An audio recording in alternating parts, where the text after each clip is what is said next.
مزے لینے کے لیے جس کو دیکھو اسٹیٹس پر ماتم لگا رہا ہے، اسٹیٹس پہ نوحے لگا رہا ہے، نوحہ بجا رہا ہے، تماشا بنا کر کے رکھ دیا ہے۔ بھائی ہے سنی، بھائی اللہ کا شکر ادا کرو، اللہ نے آپ کو سنی گھرانے میں پیدا کیا ہے، ورنہ ساری زندگی آپ بھی اپنا سینہ پیٹ رہے ہوتے۔ تماشا بنا کر کے رکھ دیا ہے۔ بھائی ہے سنی، بھائی اللہ کا شکر ادا کرو، اللہ نے آپ کو سنی گھرانے میں پیدا کیا ہے، ورنہ ساری زندگی آپ بھی اپنا سینہ پیٹ رہے ہوتے، آپ بھی اپنے بچوں کے جسم پہ بلیڈ چلوا رہے ہوتے، آپ بھی ماتم کر رہے ہوتے۔ اس کے بجائے آپ نے سنی گھرانے میں پیدا ہو کر سنی کہلوانے کے باوجود بھی شوق میں آ کر ایک مزے لینے کے لیے جس کو دیکھو اسٹیٹس پر ماتم لگا رہا ہے، اسٹیٹس پہ نوحے لگا رہا ہے، نوحہ بجا رہا ہے، حلیم بناتے ہوئے ماتم دیکھی جا رہی ہے، حلیم بناتے ہوئے نوحہ سنا جا رہا ہے۔ یہ ساری چیزیں کیا ہے میرے بھائی؟ یہ سب حرام کام ہے، یہ سب حرام کام ہے۔ میں آپ کو بتاؤں، امام عالی مقام امام حسین رضی اللہ تعالیٰ عنہ نے شہادت سے پہلے اپنی بہن حضرت زینب رضی اللہ تعالیٰ عنہ سے حلف لیا تھا اور کہا تھا، اے میری بہن قسم اٹھا کر کے تو مجھے حلفیہ بیان دے، قسم اٹھا کر کے کہہ کہ میرے انتقال کے بعد، میرے رخصت ہو جانے کے بعد، میرے شہادت کے بعد نہ تو اپنا چہرہ پٹے گی، نہ تو اپنے رخسار پر مارے گی، نہ تو اپنا گریبان پھاڑے گی، اور نہ تو ہائے ہائے کے نعرے لگائے گی۔ امام حسین نے حلف لیا اپنی بہن سے کہ رونا نہیں ہے، چیخنا چلانا نہیں ہے، واویلا نہیں کرنا ہے، چہرہ نہیں پیٹنا ہے، ماتم نہیں کرنا ہے، گریبان نہیں پھاڑنا ہے۔ اور آج سنی گھرانے میں پیدا ہونے والا لڑکا یہ کام کر رہا ہے، نوحے سن رہا ہے، ماتم دیکھ رہا ہے۔ جس چیز سے امام حسین نے اپنی بہن کو منع کیا اور حلفیہ بیان لیا، کس طرف جا رہے ہیں ہم؟ یاد رکھیں میرے دوستوں اور بزرگوں، نبی کریم علیہ السلام نے فرمایا، لیس منا من ضرب الخدود وشق الجیوب ودعا بدعوى الجاہلیہ۔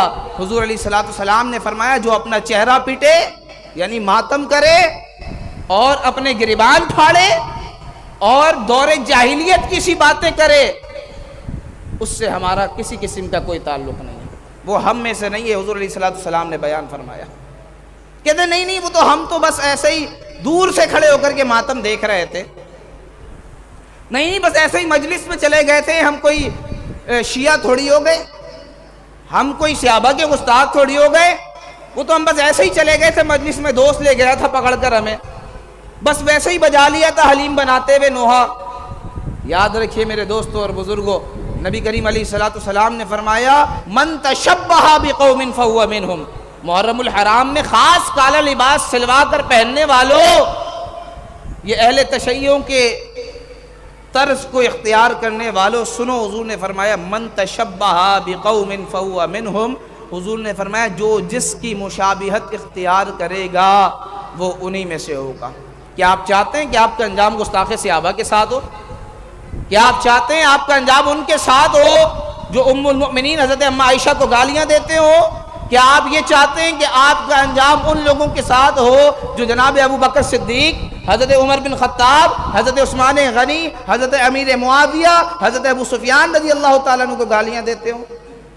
کہتے نہیں ہم تو دور سے دیکھ رہے تھے، کب بس چلے گئے تھے، بیٹھے ہوئے تھے ان کے مجلس میں، ہم شیعہ نہیں ہوئے، ہم اہل بیت اور صحابہ کا انکار کرنے والے نہیں ہوئے۔ ہم نے کہا حضور علیہ السلام نے فرمایا، من کثر سواد قوم فہو منہم، کہ جس نے کسی کی مجلس کی تعداد بڑھائی، ظاہر سی بات ہے اب جب آپ جائیں گے وہاں تعزیہ دیکھنے کے لیے جائیں گے یا پھر ماتم دیکھنے کے لیے جائیں گے، بھلے آپ دور سے کھڑے ہوں یا ان کے قریب کھڑے ہوں یا دور کھڑے ہوں، لیکن دور سے دیکھنے والا تو آپ کو بھی اسی میں شامل کرے گا نا، ان کی تعداد بڑھے گی۔ اور حضور علیہ السلام نے فرمایا، من کثر سواد قوم فہو منہم، جو جس جماعت کی کثرت کو بڑھائے گا، تعداد کو بڑھائے گا، وہ کل بروز حشر انہی کے ساتھ اٹھایا جائے گا اور وہ انہی میں سے ہے۔ تو کیا آپ چاہتے ہیں کہ آپ کا انجام ایسے بدبختوں کے ساتھ ہو؟ لہذا بالکل بائیکاٹ ہونا چاہیے، یہ ماتم، یہ نوحہ، یہ سب حرام ہے، حرام۔ بچیں گے انشاءاللہ ان ساری چیزوں سے۔